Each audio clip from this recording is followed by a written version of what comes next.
Il est grand, hein? Comment il va, mon gros, là? T'aimes pas la caméra, on dirait rien. Est-ce que vous voulez une vidéo avec mon chat? Super, mais vas-y, griffe-moi. Mais ça... oh. On a commencé la vidéo depuis 21 secondes, j'en ai déjà marre de toi. Si vous voulez une vidéo avec mon chat, dites-moi en commentaire.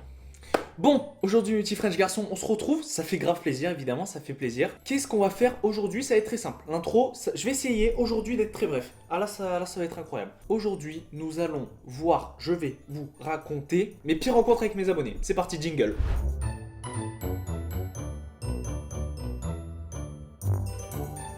Donc faut savoir que 99% du temps, c'est un immense plaisir de vous rencontrer, prendre des photos avec vous, discuter avec vous, vous êtes adorables. Mais il y a ces 1% qui me permettent finalement de faire cette vidéo où parfois ils dépassent un peu les bandes sans s'en rendre compte, mais ils sont pas méchants. Donc je vais vous raconter ça. Et il faut savoir que parmi ces 3 anecdotes, il y en aura une totalement inventée par ma part.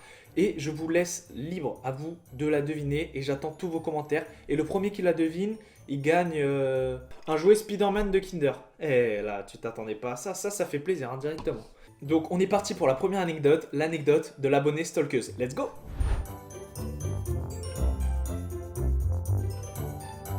Pour cette anecdote, certains abonnés la connaissent, d'autres non. Il faut savoir que j'habite pas très loin d'un collège et ce jour-là j'étais en ville et je rentrais de la fac. Pour ceux qui ne savent pas aussi, voilà, je suis à la fac. Je rentrais de la fac à pied, j'étais là, je me baladais comme ça avec mon petit sac à dos, je rentre chez moi. Et quand je passe devant ce collège, souvent le midi, et bah il y a certains d'entre vous qui me reconnaissent, on prend des photos et c'est un immense plaisir trop cool. Et donc là, je prends, il me semble, 1 ou 2 photos avec 1 ou 2 abonnés et je vois pendant ce temps une fille qui me fixe comme ça. Elle me fixe avec sa pote. Et elle dit rien. Je dis bon, bah elle va me demander une photo. Je me dis, parce que quand vous me reconnaissez, très clairement, sans prétention aucune, hein, c'est cramé quoi. Voilà, hein, j'ai un détecteur. En fait, j'active mon sens de l'araignée. Spider-Man, ici présent, peut le confirmer. C'est vrai, je confirme, abonnez-vous au passage. J'active mon sens de l'araignée et je vois des... C'est Matador, je crois que c'est Matador. Le mec, TikTok. Là, voilà, là c'est vrai que c'est un peu cramé. Bref, passons. Donc moi je dis bon bah tant pis, si elle veut venir c'est avec plaisir, sinon c'est pas grave. Donc je rentre chez moi avec mon petit sac à dos, je marche, j'arrive dans ma rue, et puis je vois qu'elle me suit dans ma rue. Donc je me dis bon bah tu te fais des idées, elle doit habiter là. Et ce qui se passe c'est que je rentre chez moi, donc je mange tout ça, je me dis bon bah elle devait habiter dans ma rue, j'y repense pendant que je mange, et je crois que je regarde un film, et après je pars, je retourne à la fac. Et au moment où je sors de chez moi, 3 meufs qui m'attendent avec leur téléphone et qui me filment. Et en fait, cette même meuf est allée chercher ses 2 potes pour venir devant chez moi et du coup, elles connaissent mon adresse et elles m'attendaient en filmant. Donc moi, je sors, je rigole ultra nerveusement parce que je sais pas quoi dire. Et je suis là et je leur explique gentiment de pas refaire ça parce que sur le moment, j'ai été vraiment ultra mal à l'aise. Et même les jours d'après, je vous avoue les petits potes que, bah voilà, j'étais pas hyper serein parce que bon... quand tes abonnés ont ton adresse, ils font un peu ce qu'ils veulent, ça peut aller sur les réseaux et tout, je me dis. Et en fait, j'ai parlé avec cette abonnée et au final, elle a été super cool, elle s'est excusée plusieurs fois et elle m'a dit évidemment qu'elle dirait pas l'adresse, surtout que c'est juste à côté d'un collège, donc c'est un peu relou si on m'attend devant chez moi tous les midis quoi. Sur le moment, petit coup de pression hein, des abonnés, mais au final, tout s'est arrangé, du coup voilà. Ça, s'il vous plaît, ne faites pas ça si vous voyez où j'habite. Venez pas, hein, à la rigueur, vous m'envoyez un petit message sur Instagram, je t'ai vu, nanana, ça fait plaisir, hein, ça va directement droit au cœur. Mais voilà, venez pas trop devant chez moi à m'attendre. On est parti pour la deuxième anecdote, et celle-là, mon pote, elle déchire. L'anecdote de la maman, comment on peut l'appeler celle-là? L'anecdote de la MILF, allez, je m'en bats les couilles, c'est parti. C'était juste avant le confinement que ça s'est passé cette anecdote. En plus, j'étais à l'Apple Store. Je me suis acheté mon nouvel ordinateur pour pouvoir bosser mes vidéos. Et ce qui s'est passé, c'est que quand je sors de l'Apple Store, bah voilà, il y a un petit grosse dédicace à toi, je crois qu'il s'appelait Loïc, 12-13 ans, je me souviens plus trop, qui vient avec sa mère pour me demander une photo. Je dis bah avec plaisir, on prend la photo, c'est trop cool, on parle, machin. Il dit qu'il aime bien mes TikTok et ça fait plaisir. Encore une fois, je commence à parler avec l'abonné et je vois que la mère me regarde, elle me fixe en fait, elle me fixe et elle parle pas. Et à un moment, son fils, il lui dit, il était sur mes TikTok en fait, et on regardait mes TikTok, on en parlait, et il montre à sa mère. Et là, sa mère, elle voit, et là, elle change de tête, frère. Alors là, mon frérot, là, elle était comme ça, et là, frère, elle a fait ça. Donc là, moi, je me dis, oh là, soit elle va dire, qu'est-ce qu'il regarde mon fils, soit il y a une couille. Là, je me suis dit, là, ça a chié dans la colle, là, non? Et là, qu'est-ce qu'elle me dit? Elle me dit, depuis combien de temps vous faites ça? Donc là, je lui dis, bon, bah, ça fait 6 mois, quelque chose comme ça. Et là, elle enchaîne en me demandant si j'avais un moyen d'être joignable. Donc là je lui dis bah pas de souci, envoyez-moi un message sur mon Instagram. Moi je pensais que c'était pour son fils à la base hein. Et là elle me dit non mais vous personnellement. Donc là là les frérots là dans ma tête ça a fait là mon frère là ça a Ça a pété. J'étais en mode ouais. En fait, j'étais ultra mal à l'aise et le petit était ultra mal à l'aise aussi. Et en fait, sa mère était clairement en train de me draguer alors qu'elle avait 30, 40 ans, j'en sais rien. Je veux pas savoir, je ne veux plus avoir de nouvelles de cette personne. Et du coup, j'ai tout simplement pris la fuite en fait. C'était une fuite. Je sais pas si vous vous rendez compte, mais je suis là, je prends la photo et la daronne, elle est là. Yeah, sexy boy. Non madame, vous me faites peur. Du coup voilà, j'étais vraiment ultra mal à l'aise et j'ai tout simplement pris la fuite. Donc si jamais vous prenez des photos avec vos parents, s'il vous plaît, demandez-leur de pas faire des trucs comme ça quoi, parce qu'après moi ça me... J'ai peur en fait. Bon allez, on est parti pour la dernière et troisième anecdote. Un abonné m'a transmis le coronavirus. Let's go.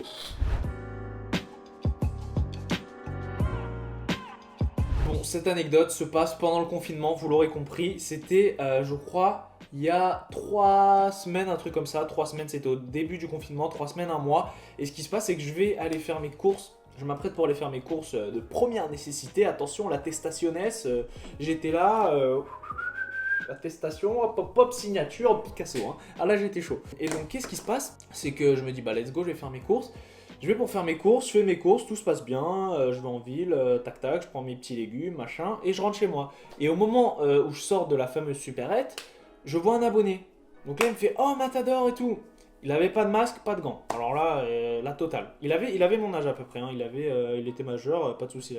C'était pas un jeune ou quoi. Et pas de masque, pas de gants. Moi les gars, je suis masque, gants. Quand je sors, je suis en combi Breaking Bad les mecs. Hein.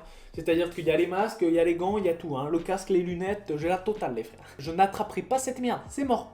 D'ailleurs, ne sortez pas de chez vous et si vous sortez, faites très très attention et que pour des achats de première nécessité ou des besoins de première nécessité, t'as compris. Donc ce qui se passe, c'est qu'au moment où je sors de cette supérette, il y a ce fameux mec qui me reconnaît en fait et qui me dit oh Matador de TikTok et tout. Et là, dans ma tête, les mecs, c'est le feu, grosse panique parce que d'un côté, je suis content qu'on me reconnaisse, ça fait toujours plaisir, mais d'un autre côté, bah en fait on est en période de pandémie frérot, donc genre viens on respecte le maître de sécurité. Tu sais le maître de sécurité, tu viens de lui chier dessus parce que t'es là en fait.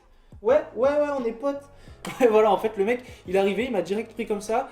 Et en mode. Alors qu'on était totalement confinés, les frérots. Hein, c'est-à-dire que c'était il y a un mois. Hein. Donc, moi, dans ma tête, j'avais déjà le Covid. Hein. Là, j'étais fini. J'étais capoute. Hein. C'était ciao, bye bye, je me fous en l'air quand je rentre. Et ce qui s'est passé, c'est que, bon, on prend la photo, tout ça. Le mec s'en va. Et il était super content, lui. Hein. Et ben, moi aussi, d'un côté, mais d'un autre côté, j'étais ultra mal. Même si j'avais un masque et tout, j'ai pas les masques FFP2 de fou furieux, là. Donc, je pouvais quand même. Inhaler ces microbes et du coup ce qui se passe c'est que je rentre chez moi et là les mecs là c'était une douche mais j'ai jamais fait ça de ma vie, une douche nasale. Si l'abonné tu vois cette vidéo, je suis désolé de dire ça mais j'ai eu très peur, c'est bon, je vous adore mes abonnés, vous êtes toute ma vie, mais toi tu m'as fait très très peur, attention hein, parce que là je me suis dit à tout moment il a le Covid, il sait pas parce qu'il y a des gens qui sont asymptomatiques, faut le savoir, ils ont pas de symptômes. Et là, je me suis dit, à tout moment, il me l'a transmis. Moi, je le transmets à ma famille. Il y a des gens dans ma famille qui sont plus ou moins fragiles. Je me suis dit, ça fait bien chier quand même. Tu vois, si je ramène le Covid chez moi, à cause de ça, c'est un peu chiant. Du coup, je rentre chez moi. Là, je prends une douche du turfu, désinfectant, la totale, les pipettes dans le nez, frère. J'ai tout fait. Et là, plus rien. Pendant une semaine, rien du tout et tout. Tout allait bien. Et c'est au bout de 10-15 jours, un truc comme ça. Bah là, c'était il y a 2 semaines, en fait, du coup. Que je me lève un matin. Une chiasse du turfu le matin, mal au ventre et la courbature alors que j'avais pas fait ma muscu la veille et ça c'est bizarre. Donc là j'étais un peu en panique, je l'avais totalement oublié cet abonné qui soit disant en passant était adorable hein, mais voilà. Et là dans ma tête ça a fait cling avec la petite ampoule au-dessus et je me suis dit wesh j'ai le Covid. Et là j'étais en panique. Et en fait ça, tellement j'étais en panique, c'est moi je m'empêchais tout seul de respirer. Du coup je me disais je m'empêche de respirer, du coup j'ai le Covid. Mais comme j'ai le Covid je stresse encore plus donc j'arrive encore moins à respirer donc j'ai encore plus le Covid. C'est un cercle vicieux de fou. Si vous êtes hypocondriaque comme moi, c'est terrible. Et là, ce qui se passe, c'est que pendant 2 jours, je suis mal. Et le 3e jour, je me lève et plus rien. Et rien du tout. Et c'est-à-dire que je me lève, les frérots, pendant 3 jours, j'avais la chiasse. Hein, je vous le dis, c'est la coulante, la belle coulante. Hein. Au bout de 3 jours, plus rien. Je me lève le matin, plus rien. Et là, je suis refait. Et depuis, dans ma famille, il n'y a personne qui a eu de problème. Donc, ça veut dire que je ne l'ai pas transmis. Et c'est juste la pure frappada. L'abonné que j'ai vu à cette fameuse supérette, si tu vois cette vidéo, au final, pas de soucis, frérot. Je suis là, je suis guéri, on est là. Mais porte un masque. Pour toi et les autres, quand même, ça fait plaisir, hein, évidemment. et c'est très bien de porter un masque, surtout que ça limite les cas. Donc voilà. Pour finir avec cette anecdote, j'ai vraiment eu très peur. C'est l'anecdote la plus récente qui m'est arrivée avec un abonné en fait, et c'est peut-être la pire en fait finalement, parce que bah j'ai tout simplement peut-être, j'ai pas fait de test, mais contracté le Covid-19 à cause de ça, et ça c'est un peu relou, hein. Si vous sortez et que vous voyez des gens, mettez un masque, mettez les gants. Oh, le mec est youtubeur moralisateur. Oh là là, mais je mérite des belles baffes, hein. 3 anecdotes qui font peur, hein, finalement. 3 anecdotes où j'étais en panique, mon frère, un truc de ouf. Soit l'abonné stalker, j'étais en panique direct. La mère aussi, j'étais en panique, je voulais me tailler. Et là, c'était quelques jours après, c'était une bombe à retardement, la dernière anecdote. Voilà les potes, je vous ai raconté les 3 anecdotes, mais il y en a une que j'ai totalement inventée, les frérots, c'est TBO Chixon. C'est-à-dire que là, j'ai inventé tout de A à Z. Donc, à vous de la trouver dans les commentaires. J'attends tous vos commentaires très vite. Et si vous voulez une partie 2 de mes pires rencontres avec mes abonnés, et je pourrais même faire les meilleures rencontres parce qu'il y a eu des trucs de ouf. Enfin, il y en a, ils m'ont dégoté des petits trucs, ou même qui m'ont fait des cadeaux, ou même qui m'ont pu m'aider parce qu'ils travaillaient dans certaines entreprises. Et du coup, j'ai pu me mettre ultra bien grâce à eux. Du coup, si vous voulez ça, dites-moi en commentaire si vous voulez la partie 2 des anecdotes des pires rencontres avec les abonnés, et si vous voulez, évidemment, les anecdotes des meilleures rencontres avec vous, mes petits abonnés, que je vous kiffe, évidemment. Ça, c'est le gros love sur vous. En tout cas, merci d'avoir regardé la vidéo. Je vous kiffe, évidemment, ça va pas changer. On se retrouve pour une prochaine vidéo. Il y a du 3 vidéos par semaine en ce moment, c'est du très lourd. Abonnez-vous et activez la cloche si vous n'y avez pas pensé. Et puis, si tu as aimé la vidéo, n'hésite pas à la liker. Ça fait toujours plaisir pour soutenir la chaîne. C'était Matador. Ciao!